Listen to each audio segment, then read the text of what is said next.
I had a client recently ask me about a flaw in Windows 10 that makes it vulnerable to worms. He asked me if there's anything he could do. Of course, there's a lot you can do. If the news got word of it, Microsoft for sure knows about it and is already working on a fix, if not already has a fix for it, since they have programmers working 24/7 on the security of the software. The short answer is staying on top of Windows updates. However, I'm going to cover the top 5 things you need to do to protect yourself against hackers exploiting these vulnerabilities coming up.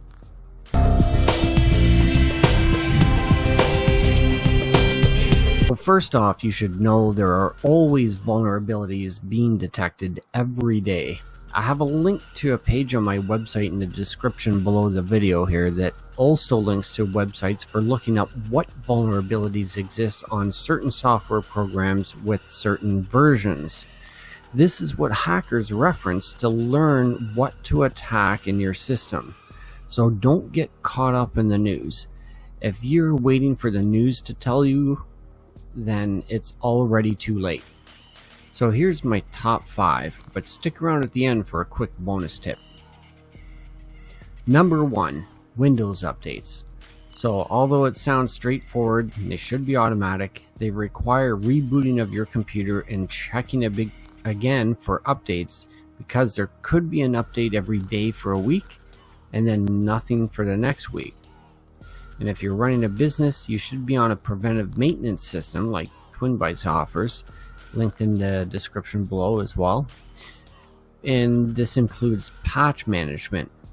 So what is patch management? Well, it's just a fancy word for managing Windows updates or patches. So having a company manage this for you takes away the stress and you can focus on your business instead. But something important to know about Windows updates if you're doing them yourself is that they are granular, which means certain updates you won't receive until after the other updates are done first and the computer's rebooted. So if you ever notice that you had updates and it said they're done after rebooting, don't trust that's it. Reboot, check again immediately if you want to be sure that you are fully updated.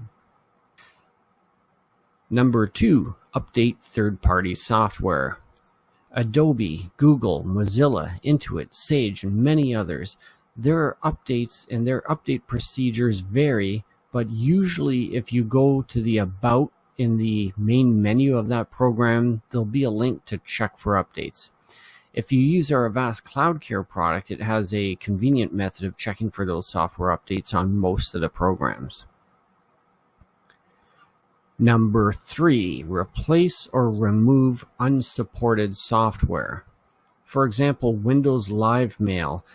That's been discontinued for a long time, and I've been recommending Mozilla Thunderbird to a lot of my clients, and many of them have made the switch and they are really happy with that. It's another free program, so you're switching from a free program to another free program, but it offers a pretty smooth transition to convert everything over.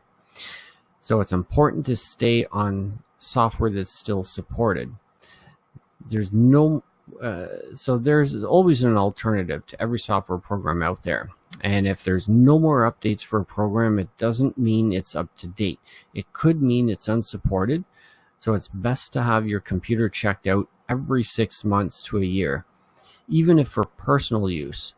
If you have no clue what to look for and you only use it for personal use, get an annual inspection, especially if you do any online banking or use your credit cards online to shop.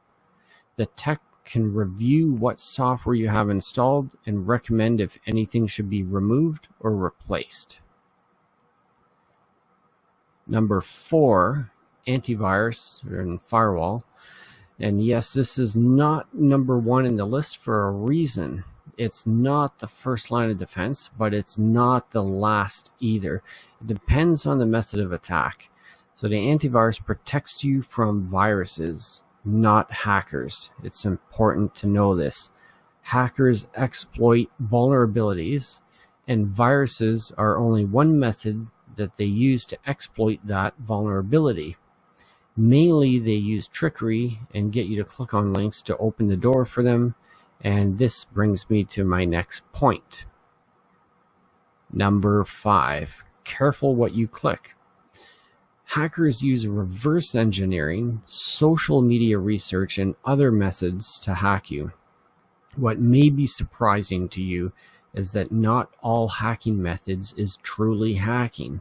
It's intelligent research and gathering information, looking for the weakest link in the network. For example, if I ask you to let me know what you think is a strong password in the comments below, would you comment it?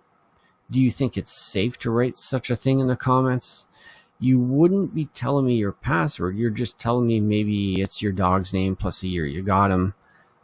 So not a big deal. Well, I could look you up probably on Facebook and see a picture of you with your dog, talking about him, his name, when you got him, lots of other information. So it's not very hard to figure out your password from there, because so many people use those type of passwords. So careful how much information you share online. Hackers love this. That's why celebrities get hacked so often. They share so much information, plus the paparazzi gathering intel for them. So the hackers thank you for gathering this information for them. It makes their jobs so much easier. So that's it for my top 5 things you can do to reduce the chances of getting hacked. Now here's your bonus tip. If you're running a business, you should educate your staff on all that's mentioned in this video. Maybe share this video with them and hire a local security expert such as Twin Bytes to come in and educate them on how to identify scam emails and other things like that. And for at home, tell all your family members about this so they can be safer. All it takes is one person, either at home or the office, to click on a bad link and welcome a hacker into their network. Once they're in, they can spread through the network and bring the entire network down, or steal information and spread onto other computers. So even getting a virus at home and it's on your laptop or tablet or smartphone, and then you go to the office and connect to the network there, you've just brought the hacker into that network now, and they can spread and continue the mayhem. That's it for this video. If you liked it, give it a thumbs up. If you haven't subscribed already, please do, and show your support so I can continue to make these free videos for you. Thanks again, and we'll see you again in the next video. Bye for now.